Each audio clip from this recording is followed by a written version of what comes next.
วันนี้จะพามาฟังหนุ่มดาวแดงหรือว่ามนุษย์ถ้ำเว้าถึงประเทศไทยเว้าถึงคนไทยกันครับผมกูบ่ฮู้ดอกว่าเพื่อนบ้านมีปัญหาหยังกับเขมรหรือเกลียดเขาสร้างเขา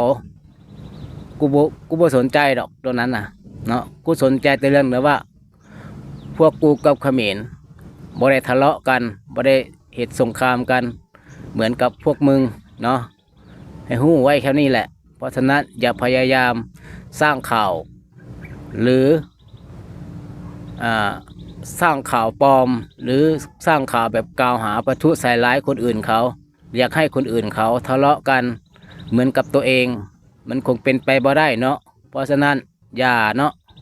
หยุดได้ก็หยุดเนาะถ้าเหตุแบบนี้มันบ่งบอกถึงนิสัยและสันดานของคนที่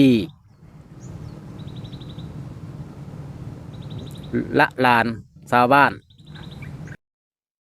เอานะครับพี่น้องฟังคำเว้าของเขาแล้วเขาจะ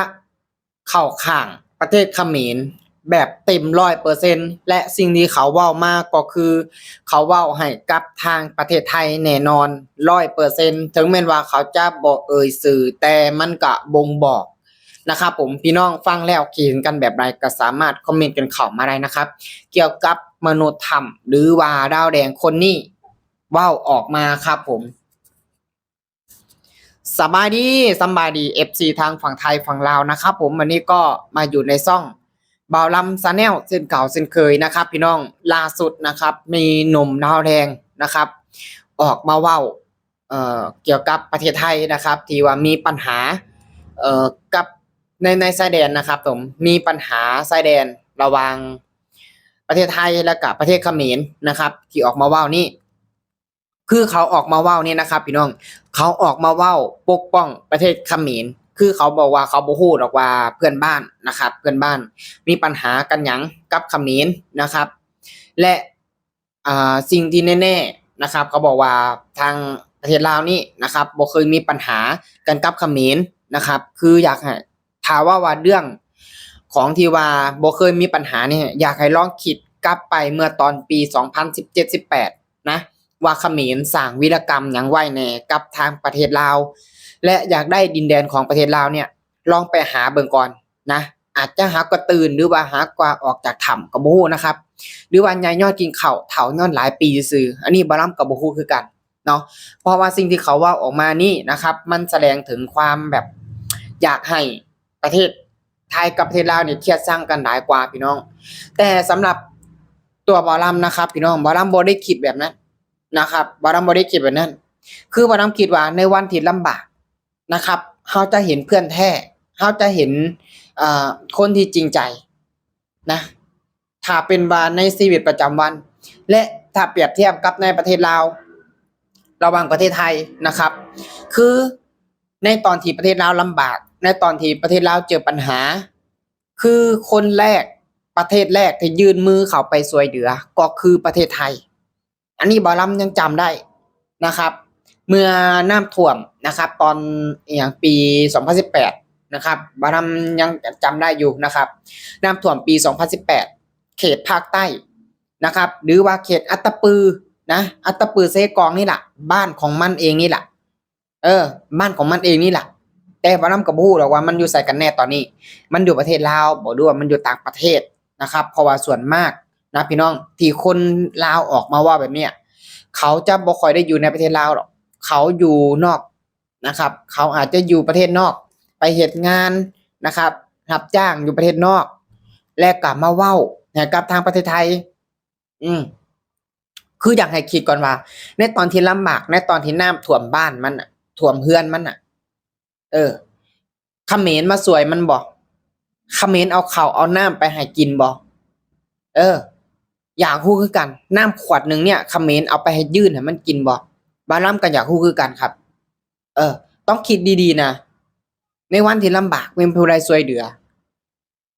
ประเทศแรกคือประเทศไทยนะครับทั้งมูลนิธินะครับผมเนาะเจ้าหน้าที่เรือรถเครื่องอุปกรณ์เอ่อ ปฐมพยาบาลทั้งสุดน้ำข้าวปลาอาหารแห้งเข้าไปช่วยเหลือประเทศลาวอย่าไปเนรคุณเขาคือจังเขมรอย่านะอย่าไปเนรคุณเขาคือจังชาวเขมรที่ว่า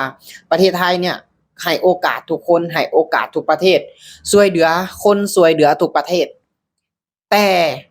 อย่าไปเนรคุณคือจังประเทศเขมรสิบอกให้ถ้าเงียบๆไปก็บ่ฮู้หรอกว่าอาจจะเสื้อสายเขาอยู่เขมรหรือว่าพ่อเขาอยู่เขมรหรือว่าแม่เขาอยู่เขมรอันนี้บ่รำก็บ่ฮู้หรอกนะครับแต่สิ่งที่บ่รำเอามาเว้าวันนี้บ่รำฟังคำเว้าของเขาแล้วรู้สึกบ่โอเคและบ่รำเชื่อว่าคนลาวหลายคนได้ยินคลิปแบบนี้นะครับได้ยินคำเว้าแบบนี้บ่รำเชื่อว่าคนลาวหลายคนก็อาจจะบ่พอใจคือกันนะครับอย่าลืมนะอย่าเป็นคนเนรคุณคือจังเขมรนะเห็นว่าเป็นเสื้อสายเขมรก็สิเป็นเนรคุณคือจังเขมรเอานิสัยเขมรมาใส่มันบ่ถูกต้องมันบ่สมควรถ้าเป็นแบบนี้บ่มีผู้ใดอยากเข้ามาช่วยเหลือบ่มีผู้ใดอยากยื่นมือเข้ามาช่วยเหลือถ้าเป็นแบบนี้ต่อไปนะครับนะและบ่รำก็อยากให้พ่อแม่พี่น้องนะครับทางฝั่งไทยเนี่ยนะครับเนาะอันนั้นมันคนเดียวนะบ่พอใจมันคนเดียวสั่งมันคนเดียวนะครับส่วนคนลาวหลายๆคนนะครับก็ยังหักแพงประเทศไทยคือเก่านะครับที่ว่าพากันทำคลิปออกมาบึ้มบั้นว่าสิเป็นใน TikTok ว่าสิเป็นในเอ่อเพจว่าสิเป็นใน YouTube หยังก็แล้วแต่ที่ว่าออกมาทำคลิปให้กำลังใจประเทศไทยออกมาแบบเป็นปากเป็นเสียงซอยคนไทยเนี่ยนะครับก็คือจิตใจของเขานะครับก็คือเขาหักประเทศไทยเขาหักคนไทยนะครับเพราะว่าคนไทยมีน้ำใจช่วยเหลือประเทศลาวมาโดยตลอดนะครับนี่ล่ะที่ว่าคนลาวให้กำลังใจคนไทยเข้าข้างคนไทยนะการที่เขาจะเข้าข้างคนคนหนึ่งก็เจ้าต้องแบบมีบุญคุณกับเฮาน่ะถ้าวันหนึ่งนะวันนี้ลำบากบ่มีข้าวปลาอาหารบ่มีข้าวกินแล้วมีคนหนึ่งยื่นเงินมาให้หรือว่าอ่าซื้อข้าวมาให้จังซี่แล้วเจ้าได้กินข้าวนำเขาถ้าวันหนึ่งเขาล่มหรือว่าเขาย่างไปนำทางนะครับล่มเจ้าสิช่วยเหลือเขาบ่หรือว่าเจ้าไปช่วยเหลือคนอื่นอีกคนหนึ่งล่มแต่บ่ได้เคยช่วยเหลืออย่างเจ้าสิช่วยเหลือผู้ใดก่อนนะเปรียบเทียบแบบนี้ง่ายๆถ้าเป็นหมอลำเจ้าไปช่วยเหลือคนที่เคยช่วยเหลือหมอลำก่อนคนที่เอาข้าวให้หมอลำกินวันนั้นคนที่เอาเงินให้หมอลำวันนั้นหมอลำจะเลือกช่วยเหลือคนนั้นก่อนอันนี้คือความคิดของหมอลำนะครับแต่ความคิดของคนเนี่ยหมอลำบ่ฮู้คือกันว่าเขาคิดแบบใดนะครับก็ลองพิจารณานำกันนะครับพี่น้องกับคำเว้าของมนุษย์ถ้ำหรือว่าลาวแรงคนนี้พี่น้องฟังแล้วเกี่ยงกันแบบใดนะครับก็สามารถคอมเมนต์กันเข้ามาได้นะครับผมเนาะนะครับสำหรับคลิปนี้นะครับผมบอลัมก็จะขอฝากกับเพียงแค่นี้เนาะขอขอบคุณครับผม